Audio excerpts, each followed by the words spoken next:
atau surat kontrak ya. Jadi surat berharga tapi berbasis emas batangan. Nah, batang yang naik ini ternyata selama sekitar 10 tahun terakhir itu tidak menunjukkan bahwa Bank Indonesia memiliki emas yang makin banyak, tidak. Karena kalau dia taruh giro di Bank Indonesia itu bunganya tipis. Tapi kalau dia beli SRBI, bunganya setara dengan SBN. Loh, Bank Indonesia butuhnya apa untuk ngutang banyak-banyak begitu? Tapi ternyata pasca COVID dia tidak menurun ya. Di 2024 ini melompat, padahal nggak ada COVID kan.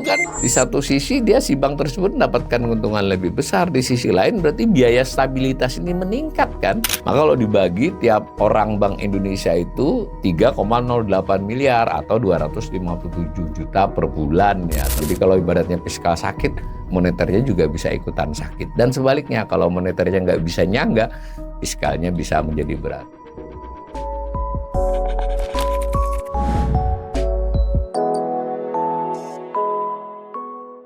Salam cerdas, Ibu, Bapak, Saudara-saudara yang saya hormati. Sesi assessment atau analisis dari saya kali ini menyoroti laporan keuangan tahunan Bank Indonesia, LKTBI tahun 2024. Bank Indonesia menyampaikan laporan kewajibannya kepada Dewan Perwakilan Rakyat ya.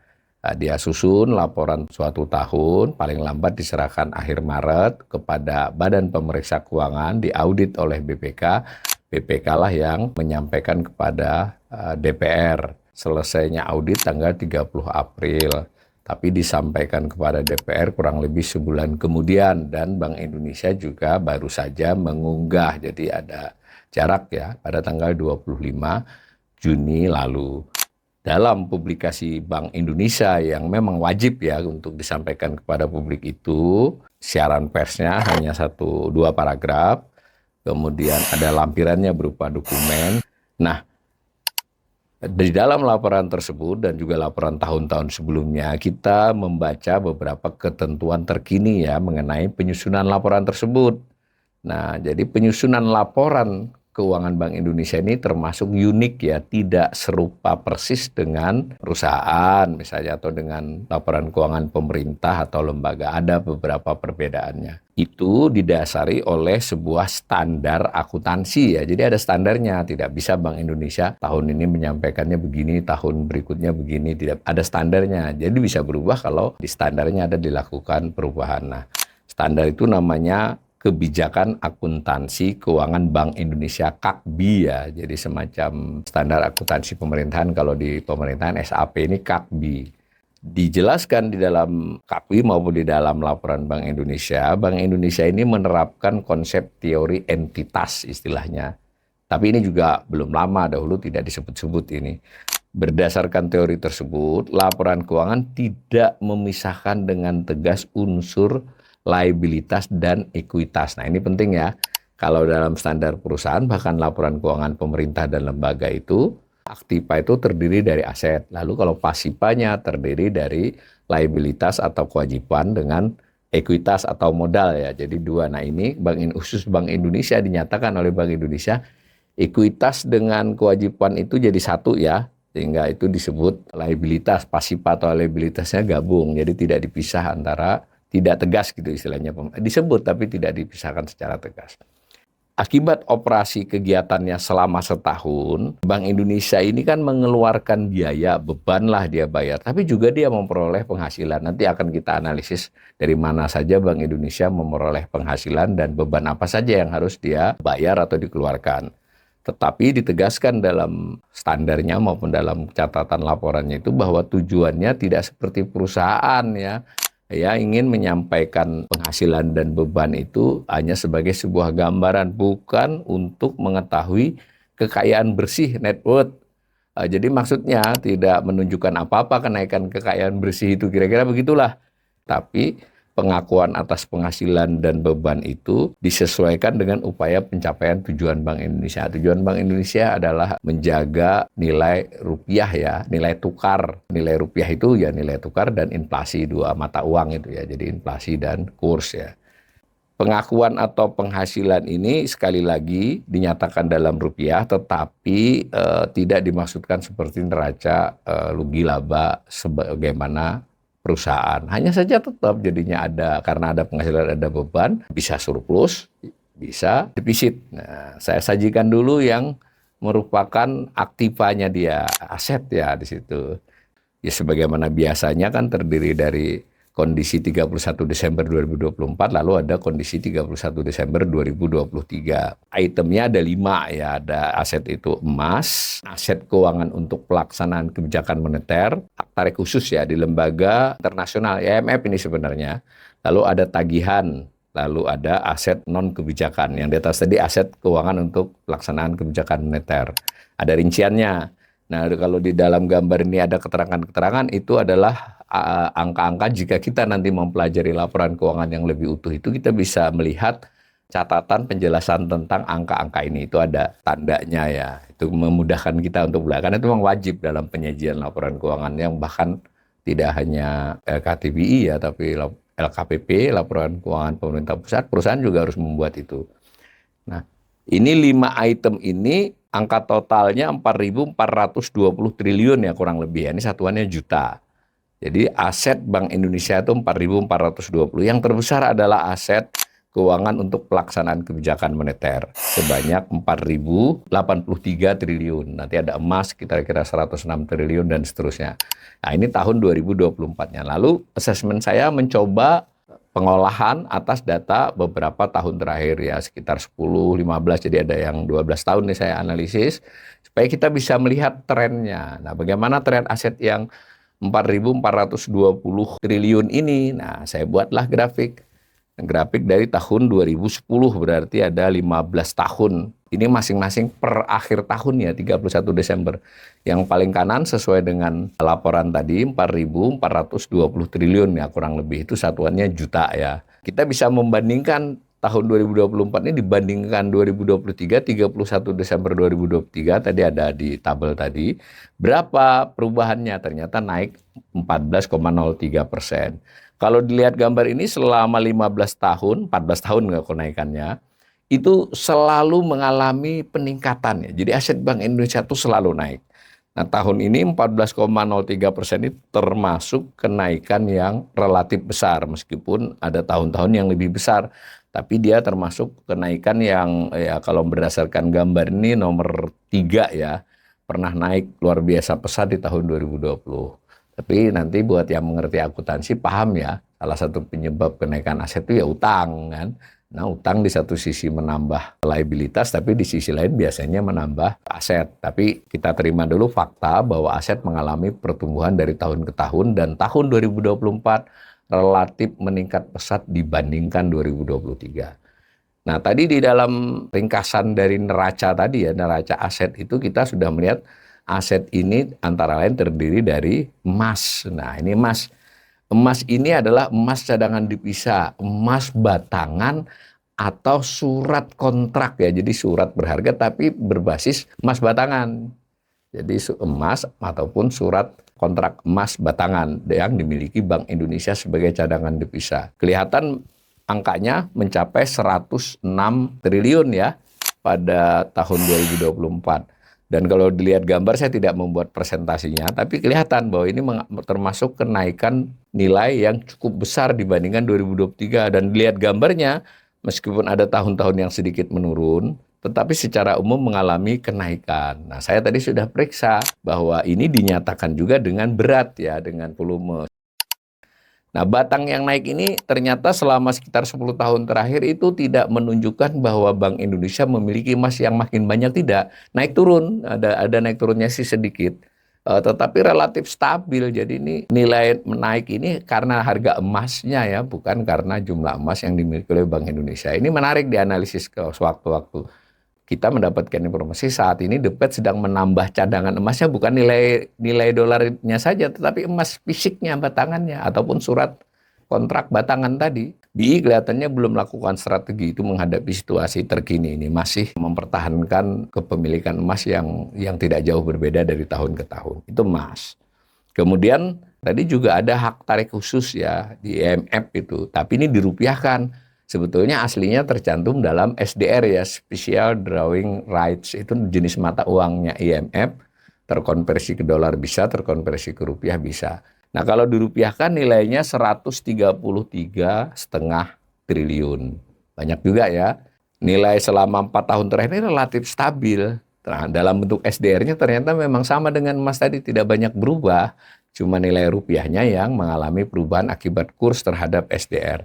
Nah, ya perubahan yang sangat unik dan sangat signifikan itu terjadi di tahun 2021. Itu melonjak ya 3 kali lipat ya lebih. Nah, mengapa pelonjakan itu terjadi di tahun 2021? Itu karena di Agustus 2021 IMF itu membagi kuota kepada semua anggotanya. Masing-masing anggota mendapatkan kuota SDR, tapi bisa dikonversi ke dolar ya nilainya. Nah, lalu juga bisa dikonversi ke rupiah kalau untuk kasus Indonesia. Itu semacam pemberian tanda petik hadiah, jadi diakui sebagai cadangan devisa negara yang bersangkutan, dalam hal ini Indonesia dapat jatah. Tapi di sisi lain Bank Indonesia juga harus mencatatnya sebagai utang kepada IMF. Jadi itu semacam standby ya, tapi tidak disebut standby loan karena memang tidak berbunga ya, biaya administrasi saja. Itu lebih kepada IMF ingin memelihara stabilitas keuangan dunia ya, lalu dia bagi-bagi supaya negara boleh pakai. Ada beberapa negara yang sudah memakai ya, kalau saya tidak salah Chili sudah pakai dari jatah Agustus itu. Indonesia sampai sekarang belum pakai karena itu relatif stabil. Jadi di satu sisi cadangan devisa kita meningkat, di sisi lain utang Bank Indonesia sebagai bank sentral, jadi tidak pemerintah, itu naik. Nah, ini analisisnya terhadap hal ini saja bisa lumayan ya. Indonesia bolehlah mengklaim Bank Indonesia. Kita relatif stabil karena belum pakai punya IMF itu. 1-2 negara sudah pakai.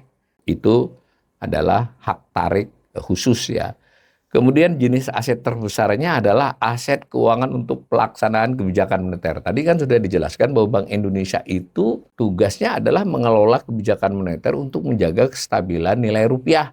Kestabilan nilai rupiah itu ukurannya dua, inflasi dengan terhadap barang disebut inflasi, terhadap mata uang lain, terutama mata uang kuat, itu disebut kurs, itu stabil. Stabilitas ya, bukan kuatnya. Ini kadang-kadang netizen kan, oh, rupiah paling lemah sepanjang sejarah. BI itu tidak begitu ngelihatnya perubahan selama sehari, seminggu, sebulan, setahun. Stabilitas itu ada ukuran itunya. Berapa volatilitas harian istilahnya. Volatilitas harian itu berarti sehari itu naik turunnya berapa, rata-rata selama setahun. Itu yang dijaga oleh Bank Indonesia. Untuk menjaga itu Bank Indonesia memiliki instrumen, nah, aset kan berarti instrumen, acuannya juga utang. Ada juga utangnya, instrumennya misalnya rupiah kan. Bank Indonesia satu-satunya lembaga yang mengedarkan rupiah ya. Rupiah beneran ini, rupiah fisik terutama, dan beberapa rupiah terkait yang langsung. Lalu yang kedua, Bank Indonesia kan jual beli surat berharga, terutama sekali surat berharga negara. Jadi dia bisa membeli, bisa menjual, bisa memegang. Nah, itu namanya adalah aset keuangan untuk pelaksanaan kebijakan moneter. Jadi dua macam, uang yang beredar dengan surat berharga yang dimiliki Bank Indonesia. Surat berharga tentu macam-macamnya. Ada yang rupiah, ada yang falas, ada yang syariah ya, tidak surat. Makanya disebut surat berharga dan surat utang supaya bisa mencakup syariah. Itu nilainya 4.083 triliun. Ingat tadi total saja cuma 4.000 berapa tadi? 4.400-an ya. Jadi memang mayoritas asetnya Bank Indonesia itu adalah berupa uang yang diedarkan plus surat-surat berharga yang mereka miliki. Nah, lalu bagaimana dengan liabilitasnya? Oh maaf, saya tadi yang rupiah tadi sebetulnya masuk dalam liabilitas ya, tetapi asetnya itu adalah emas, aset keuangan kebijakan moneter, nama hak tarik lembaga internasional tadi, dan ada juga sih aset non kebijakan namanya tadi kan, itu tapi tidak saya gambar karena itu berarti kan kayak bangunan dan sebagainya. Aset tetap itu kan adalah aset non kebijakan, tapi dibandingkan aset kebijakan jauh ya. Nah, itu dari sisi aset. Bagaimana dari sisi liabilitas atau pasipanya?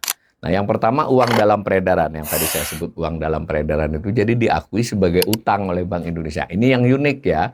Jadi utang tidak dalam bentuk seperti umum diketahui ya, tapi dalam perusahaan, tapi tetap diklaim sebagai utang sebetulnya uang dalam peredaran. Jadi kalau kita punya uang itu sebetulnya secara teoritis kita memiliki tagihan sejumlah uang yang kita miliki itu terhadap Bank Indonesia gitu. Tapi kan kita tidak nagih ke Bank Indonesia, bisa kita pakai. Karena itu uang dalam peredaran kurang lebih 1.200 triliun per 31 Desember. Ini semua uang dalam peredaran yang tidak dikuasai Bank Indonesia. Kalau masuk ke dalam Bank Indonesia, dia tidak dicatat sebagai uang dalam peredaran, dicatat ke tempat lain, dicatat kepada aset tadi. Nah, yang kedua, liabilitas keuangan untuk pelaksanaan kebijakan moneter. Tadi di aset kan ada aset untuk pelaksanaan kebijakan moneter. Nah, itu berarti kan yang dipegang, dikuasai oleh Bank Indonesia. Kalau yang liabilitas ini berarti ada di luar Bank Indonesia, tapi utangnya Bank Indonesia. Nah, misal Sekuritas Rupiah Bank Indonesia, SRBI, itu surat utang, persis surat berharga negara. Tapi kalau SBN yang ngeluarin pemerintah, SRBI ini yang ngeluarin adalah Bank Indonesia. Nah, itu dipegang oleh bank maupun oleh pihak asing, lembaga keuangan ataupun bank asing, biasanya juga bank asing atau lembaga keuangan asing. Nah, ini SRBI ini adalah sebagai liabilitas keuangan. Hal lain adalah giro. Giro itu ada duit bank di Bank Indonesia, giro bank.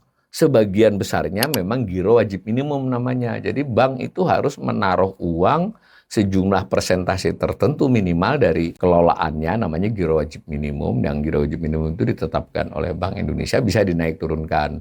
Itu ditaruh oleh bank kepada Bank Indonesia, di Bank Indonesia dicatat sebagai utang. Nah, namanya giro bank. Selain giro bank tadi ya surat-surat berharga, ada dua jadinya. Nah, ini dari sisi liabilitas. Tadi dari sisi aset juga sama, tapi terbalik posisinya. Kalau di aset berarti kan Bank Indonesia punya surat utang orang lain. Kalau di sini Bank Indonesia mengeluarkan surat utang atau surat berharga, dia kalau syariah dipegang pihak lain. Itu jadi bedanya ya. Ada lagi sama tadi, ada alokasi hak tarik khusus dari IMF. Ini unik hubungan dengan IMF ini, beda. Jadi di satu sisi kita tadi selain kuota-kuota, artinya kita kan sebagai anggota harus naruh simpanan pokok, simpanan wajib lah kalau koperasi. Naruh di situ, itu adalah saham kita. Kita juga dapat kuota, dan tadi ketika ada bagi-bagi kuota kita dapat. Tapi itu di sisi aset dimasukin semua. Tapi di sisi utang, karena sebagiannya dari aset ini adalah utang. Tadi yang contoh dibagi-bagi Agustus tadi dianggap utang.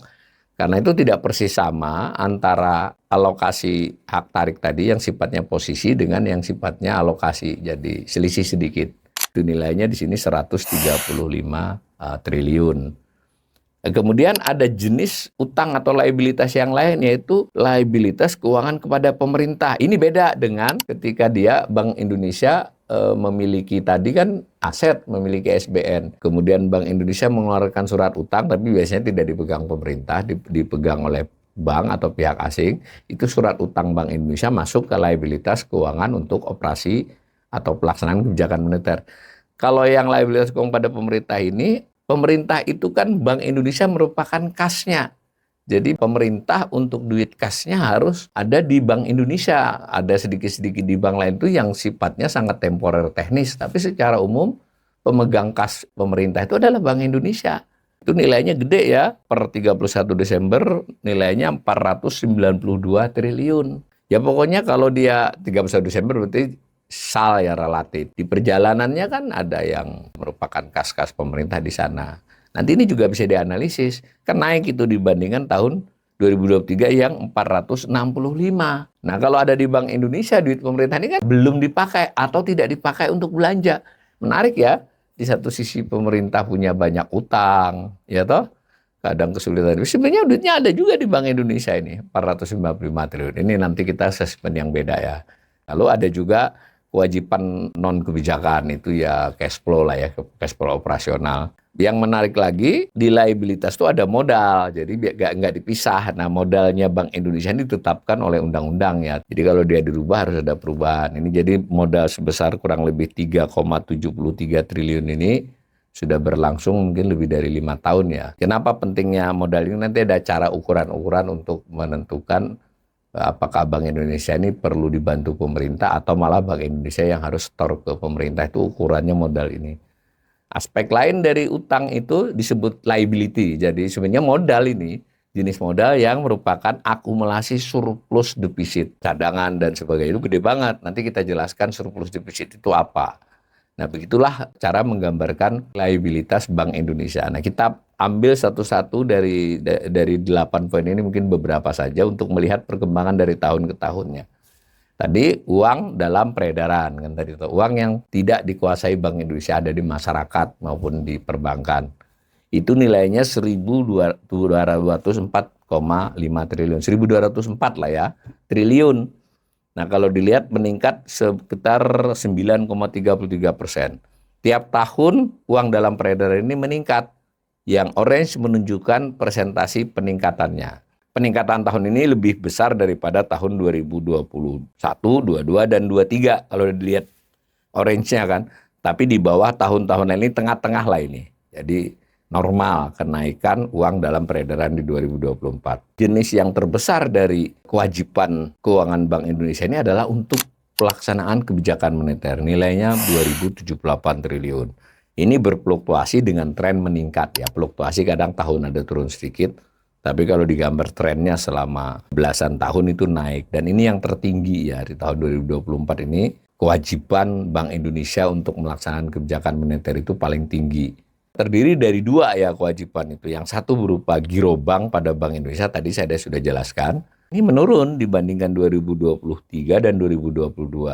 Tapi relatif lebih tinggi dari tahun-tahun sebelumnya. Jadi bank dalam bentuk giro tidak menempatkan pada Bank Indonesia melebihi kewajibannya ya. Jadi tidak banyak yang sukarela dia taruh. Nah, menariknya dia taruhnya di tempat lain kepada Bank Indonesia juga, antara lain dengan beli SRBI. Jadi analisis terhadap angka ini belum bunyi nih. Wah, kalau begitu duit beredar di masyarakat dong, karena giro bank kepada Bank Indonesia berkurang. Ternyata tidak, karena sebagian cukup besarnya bahkan dialihkan kepada surat berharga dan utang Bank Indonesia. Tuh lihat lompatannya. Nah, jadi SRBI saya contohkan tadi. Jadi Bank Indonesia buat surat utang, yang beli adalah bank maupun pihak asing. Bank yang termasuk paling banyak ya. Nah, bank caranya dia tidak lagi menempatkan pada Bank Indonesia kecuali yang wajib. Nah, mengapa? Karena kalau dia taruh giro di Bank Indonesia itu bunganya tipis. Tapi kalau dia beli SRBI, bunganya setara dengan SBN. Bahkan untuk jangka pendek lebih tinggi dari SBN. Karena SRBI itu jangka pendek ya, kalau tidak salah sekarang tinggal 6 bulan dan 9, 12 lah. Dulu pernah ada seminggu, 2 minggu, pernah 1 bulan. Sekarang tertinggal yang 12 terutama yang paling banyak, setahun. Nah itu lebih tinggi daripada SBN yang setahun. Maka bank banyak pegang surat berharga Bank Indonesia. Dari sisi Bank Indonesia harus dicatat sebagai utang. Nah, menarik dihubungkan dengan di atas tadi, Bank Indonesia butuhnya apa untuk utang banyak-banyak begitu? Antara lain kebutuhan Bank Indonesia adalah membeli SBN. Nah, di sini kita udah mulai masuk analisis nih ya. Jadi fenomena adalah terutama 2 tahun terakhir, 2023 dan 2024, ada fenomena menarik. Bank Indonesia yang sejak COVID memiliki surat berharga atau surat utang pemerintah lebih banyak. Semula istilahnya burden sharing ya, karena kalau jual ke publik, asing juga lagi di mana-mana COVID, kemudian keadaan ekonomi lembaga-lembaga keuangan juga tidak terlampau baik ya di situasi COVID, tidak banyak sisa lah, maka surat utang pemerintah diserap oleh Bank Indonesia. Itu di 2020 terjadi perlompatan tuh, 2020 melompat, ini karena COVID. Tapi ternyata pasca COVID dia tidak menurun ya, artinya Bank Indonesia tidak melepas, bahkan cenderung sempat menambahi di 2021, ya sedikit turun di 2022, 2023 mulai dilepas ya di pasar sekunder. Tetapi ternyata di 2024 ini melompat, padahal nggak ada COVID kan.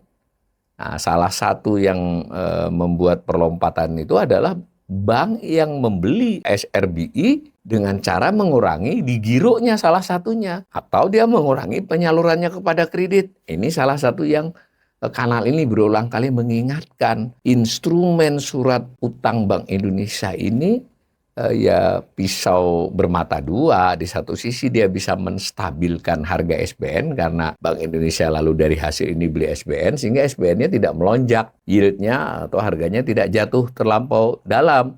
Asing tidak tertarik, Bank Indonesia bisa nampung. Itu menjaga stabilitas industri keuangan. Tetapi di sisi lain, perilaku bank juga terpengaruh. Betul dia ngurangi gironya, tetapi dia juga tidak menambah kredit secara signifikan. Tetapi antara lain membeli surat utang Bank Indonesia. Ya kalau bahasa ngepopnya ya ini duit beredar di langit aja kan. Langitnya pemerintah, langitnya Bank Indonesia, langitnya bank.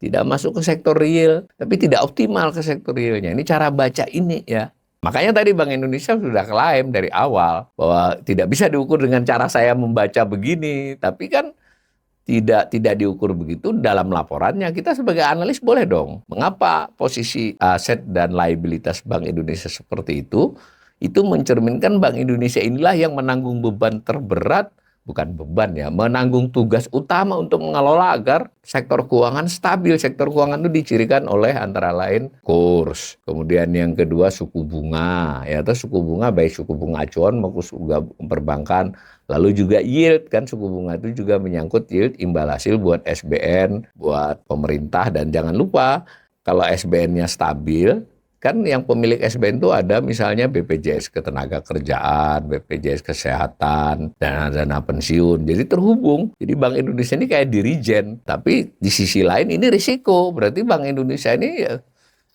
ya mengelolanya ya semacam itu. Ngutang, mengutangi, dan berutang. Nah, nanti manuver kebijakan moneternya juga jadi terbatas. Ini pasti terbaca oleh pihak-pihak yang punya analisis, ya asing pasti punya.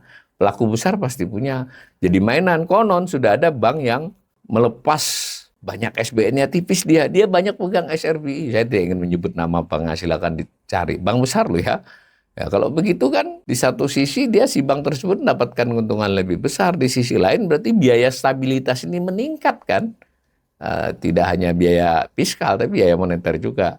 Nah, lalu ada juga liabilitas keuangan Bank Indonesia kepada pemerintah. Ini menarik ya, bank pemerintah itu kekurangan duit, tapi di sisi lain punya duit di Bank Indonesia yang jumlahnya cenderung meningkat. Terutama isinya ini saldo anggaran lebih. Saldo anggaran lebih adalah akumulasi dari silpa. Silpa itu per tahun, sal akumulasinya dikurangi dengan pemakaiannya.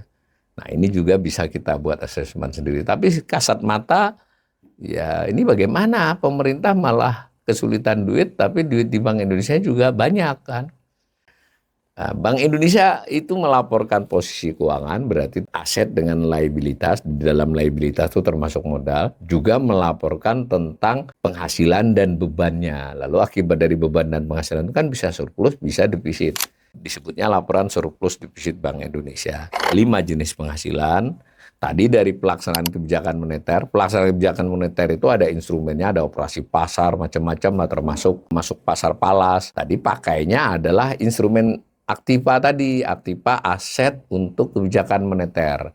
Ketika dia beroperasi, dia juga memperoleh harus berutang. Nah, namanya liabilitas untuk kebijakan moneter. Ternyata Bank Indonesia ini ya punya penghasilan besar dari operasi itu. Nah, sebagai contoh, ya kalau Bank Indonesia kan jual beli palas. Karena dia bandarnya lah kan, kursnya tidak sama jual dengan beli. Nah, dari sisi Bank Indonesia menjual tuh membeli dari sisi pihak bank. Kalau Bank Indonesia membeli berarti menjual dari sisi bank itu spread Rp150.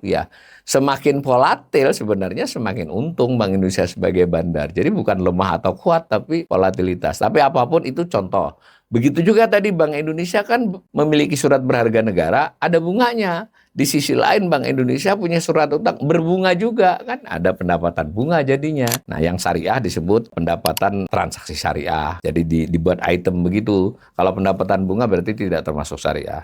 Lalu Bank Indonesia ini selain kebijakan moneter yang tadi kita jelaskan juga kan bertanggung jawab atas peredaran mata uang ya. Mata uang biasa maupun QRIS juga dia alat pembayaran lah. Itu ada biayanya, ada hasilnya kan, ada penghasilan dari tarif. Tapi juga di sisi lain kan untuk memeliharanya Bank Indonesia kan juga harus memelihara peralatan teknologinya dan sebagainya. Nah itu namanya pengelolaan sistem pembayaran. Bank Indonesia juga melakukan pengawasan makroprudensial. Kalau pengawasan mikroprudensial oleh OJK. Itu kan biasanya Bank Indonesia memperoleh hasil denda ya, bisa denda, bank tidak sesuai ini mendapatkan denda dan seterusnya ya. Pendapatan lainnya itu nanti ada hal, pendapatan lainnya biasanya adalah kasus-kasus khusus selama setahun. Nah bagaimana dengan bebannya? Sama, bebannya ada pelaksanaan kebijakan moneter, ada pengelolaan sistem pembayaran, ada peraturan dan pengawasan makroprudensial. Nah ada hubungan keuangan dengan pemerintah disendirikan. Tadi kan Bank Indonesia itu ada beban membayar kepada pemerintah akibat perjanjian. Jadi ada jenis pendapatan bunga untuk SBN tertentu itu jadi nol. Dicantumkan diperoleh sebagai penghasilan, tapi karena berbagi beban kepada Bank Indonesia dikeluarkan di beban jadi nol atau tipis gitu loh. Catatan hubungan keuangan dan pemerintah antara lain itu. Nah, beban umum dan lainnya ini ya kan ada kantor beroperasi, ada pegawai 5.327 orang, ada 29 kantor perwakilan, ada kantor perwakilan luar negeri, ada beberapa lembaga, entitas lah, organisasi yang di bawah Bank Indonesia itu kan beban umum dan lainnya, termasuk yang diributkan, yang lainnya ini CSR, itu di sini tempatnya. Tadi ada beban, ada penghasilan kurang lebih 228,67 triliun, lalu ada beban 161,32 triliun. Bank Indonesia selama setahun mengalami surplus 67,35 triliun. Sebelum pajak ya, Bank Indonesia kena pajak, tarif pajaknya ada kesepakatan dan dibuat aturannya. Jadi bisa berubah setahun atau 2 tahun, tapi beberapa tahun ini sama, 22,5% dari penghasilan. Nah, kalau digambar jadi begini nih. Tahun 2024 pendapatannya, penghasilannya 228,67 triliun, bebannya pengeluarannya 161,32 triliun, maka surplusnya 67,35 triliun sebelum pajak. Kalau digambar ya seperti itu. Sejak 2013 berarti sudah 12 tahun terakhir selalu surplus. Dulu pernah defisit ya di 2010, 2011. Nanti menarik nih kalau kita olah dari tahun-tahun yang lama. Tapi yang jelas bahkan pada saat pandemi pun masih surplus ya. Antara penghasilan dan beban. Sekalipun berbagi beban dengan pemerintah pun, artinya berbagi beban itu surat utang pemerintah tertentu itu tidak pakai bunga. Meskipun dicatat bunga, tapi dicatat dikembalikan. Tetapi tetap saja Bank Indonesia surplus. Nah, ini menarik ya. Meskipun BI sudah memagari di laporan awalnya, ini tidak untuk mengukur beginian BI. BI itu yang penting rupiah stabil atau tidak. Nah, ini juga bisa kita buat. Kan bisa nih sebetulnya. Untuk menjaga kestabilan 16.000, 15.000, dulu 12.000 tuh duit berapa yang dikeluarkan. Sebenarnya kan boleh begitu kita. Tapi Bank Indonesia bilang itu nggak bisa gitu. Ya terserah pemirsa lah, saya nyampaikan saja ini. Sebelum pajak, kalau dikurangi pajak surplusnya sebesar 52,19 triliun. Tadi kan 67 triliun. Kalau saya tidak salah kurang lebih 22,5% ini dihitung. Nah, ini surplus defisit setelah pajak. Tadi ada penghasilan, ada beban. Saya kombinasi untuk beberapa item yang paling penting. Kan yang paling penting tadi adalah pelaksanaan kebijakan moneter. Saya ulangi ya, pelaksanaan kebijakan moneter Bank Indonesia itu bisa operasi pasar, bisa dia melakukan absorpsi atau ekspansi terhadap uang beredar. Ada penghasilan, ada biaya. Di dalam konteks ini mengakibatkan penghasilan dan mengakibatkan biaya. Nah, kalau kita lihat khusus pelaksanaan kebijakan moneter di bagian penghasilan menghasilkan, di bagian beban menghasilkan, selisihnya 142,82 triliun. Jadi penghasilan terbesar Bank Indonesia itu adalah ketika dia menjalankan kebijakan moneternya. Menarik ya, di beberapa lembaga termasuk OJK itu lebih cost center sebenarnya pelaksanaannya, apalagi kementerian lembaga kan, atau lembaga tertentu. Itu kok lebih merupakan cost ya, jadi dia beban karena untuk pelayanan publik. Ya, Bank Indonesia ini sebenarnya juga pelayanan publik, bahkan perekonomian secara umum. Tetapi dalam catatan keuangannya laba dia. Ya, dia nggak nyebut laba, labanya surplus. Tapi faktanya surplus. Dan surplusnya tuh selama beberapa tahun terakhir ini sangat besar ya. Jadi cenderungnya surplusnya membesar Bank Indonesia. Bunga diperoleh oleh Bank Indonesia karena dia punya SBN terutama. Baik syariah maupun konven. Dia bayar bunga karena dia punya surat utang. Itu yang paling utama, tentu ada soal giro dan sebagainya. Apa yang menarik? Di tahun 2024 ini pendapatan bunganya mencapai 91,5 triliun. Tapi bayar bunganya 73,33 triliun. Masih surplus sebesar 18,20 triliun. Penghasilan meningkat, beban meningkat lebih cepat. Akibatnya 2024 ini termasuk yang paling rendah selama berapa ini? 1, 2, 3, 4, 5, 9 tahun terakhir. 3. Nah, dan terutama di 3 tahun terakhir. Jadi sebenarnya labanya turun ya dari sisi bunga. Tadi penyebabnya sederhana karena Bank Indonesia mulai 2 tahun terakhir, ini kan yang paling turun 2 tahun terakhir, getol mengeluarkan SRBI surat utangnya. Nah, itu yang kalau saya menganalisisnya biaya untuk mempertahankan harga SUN ya, harga SBN otomatis mempertahankan yield di kisaran 6,5 sampai 7, malah 6,8-an lah rata-ratanya. Itu Bank Indonesia harus bermain-main trading di pasar SBN ya. Tidak hanya membeli dan menjual, itu biayanya ada. Jadi kenaikan biaya bunga Bank Indonesia itu lebih cepat daripada penghasilannya. Maka dia hanya dapat surplus 18,20 triliun. Nah, kegiatan yang paling menguntungkan tanda petik ya, saya menyebutnya menguntungkan, Bank Indonesia tentu nggak mau disebut begitu, adalah transaksi valuta asing. Jadi Bank Indonesia itu dapat kalau dari transaksi falas. Karena dia bandar ya. Kita mikir Bank Indonesia melakukan operasi pasar di waktu 16,5 dibuat dia jadi 16,2 gitu. Berarti kan dia jual di bawah harga pasar waktu itu, rugi dong? Enggak juga. Karena Bank Indonesia kan akumulasi. Yang dijual di 16.200 itu mungkin harga beli di waktu 15.000 atau 15.200 kan masih laba. Nah, terbukti dari ternyata transaksi falas itu menguntungkan buat Bank Indonesia. Nilainya, keuntungannya itu tidak nanggung-nanggung ya, 54,57 triliun. Tadi kan cuma 18 triliun tadi bunga tadi selisih. Kalau ini udah nggak selisih lagi. Ya sudah, hasilnya segitu. 54,57 triliun. Terbayang ya? Dan kalau dianalisis, tahun-tahun yang mengalami kenaikan ini 2020, bukan kenaikan. Paling tinggi 2015, 2018, 2024 itu adalah tahun-tahun di mana volatilitas kurs paling lebar. Perubahan hariannya, jangan lemah atau kuatnya ya. Maka semakin volatil kurs, Bank Indonesia sebenarnya secara catatan keuangan makin memperoleh penghasilan yang lebih besar. Saya tambahkan yang terakhir untuk informasi adalah beban umum dan lainnya. Beban umum itu terutama sekali untuk SDM, untuk operasional kantor, logistik, mungkin biaya perapat, biaya perjalanan. Nah, lainnya itu terutama sekali CSR atau keperluan-keperluan sosialisasi dan pendidikan. Jangan CSR aja ya, CSR itu istilah salah satu. Ini kalau kita gambar selalu naik kan beban umumnya, masuk akal lah sih. Nah, kalau saya potong khusus ini, 18 triliun tadi terdiri dari 16,2 triliun yang khusus SDM, organisasi, dan logistik.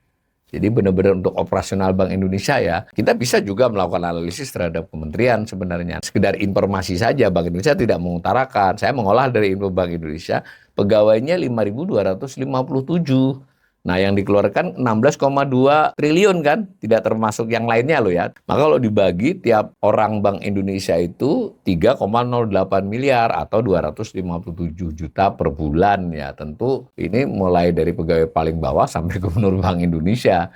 Tentu bukan hanya gaji, tadi biaya perjalanan dia, biaya rapat dan sebagainya. Tapi tetap ini adalah yang tertinggi di Indonesia untuk lembaga negara maupun kementerian lembaga ya. Dengan demikian saya tutup uraian ini. Pertama, laporan keuangan tahunan Bank Indonesia itu diaudit oleh BPK dan diserahkan kepada DPR. Ya, disusun berdasarkan standar akuntansi khusus, tadi namanya KAKBI. Selain angka-angka, sebenarnya kita bisa menganalisis dinamika ekonomi Indonesia secara lebih khusus kaitannya dengan kondisi fiskal. Saya ulangi lagi dari uraian tadi, terutama sekali Bank Indonesia lah yang menjadi penyangga kondisi fiskal, menyerap utang pemerintah. Kan seperti itu ya. Jadi pemerintah sangat bergantung pada Bank Indonesia. Dari sisi lain juga Bank Indonesia sebagai kasnya pemerintah itu jalan. Dalam hal kasus bank juga tadi kita bisa menduga tentu perlu asesmen yang lebih spesial ya, lebih khusus. Bahwa dari laporan keuangan Bank Indonesia tadi kondisi kemalasan bank tanda petik ya. Lazy banking itu masih tampak karena mereka banyak punya surat utang Bank Indonesia. Nah, secara keseluruhan karena tadi hak tarik jadi belum dipakai oleh Bank Indonesia, hak tarik IMF sebenarnya masih manageable. Kita belum seperti Chili misalnya atau beberapa negara yang sudah mulai memakai jatah dari IMF-nya, kita belum. Berarti masih stabil. Juga yield SBN, suku bunga acuan juga tetap tinggi 5,5 itu ya, tapi masih stabil. Nah, maka saya tutup dengan LKTBI ini sebenarnya juga masih memperlihatkan kondisi 2024 tidak terlampau baik ya. Tadi termasuk volatilitas kurs yang membuat Bank Indonesia dapat banyak penghasilan, tapi dari sisi perekonomian itu bukan pertanda baik. Nah, kondisi moneter ke depan, ruang kebijakan moneter Bank Indonesia ini kan makin sempit. Dia udah punya banyak utang, dia juga pegang SBN terlampau banyak.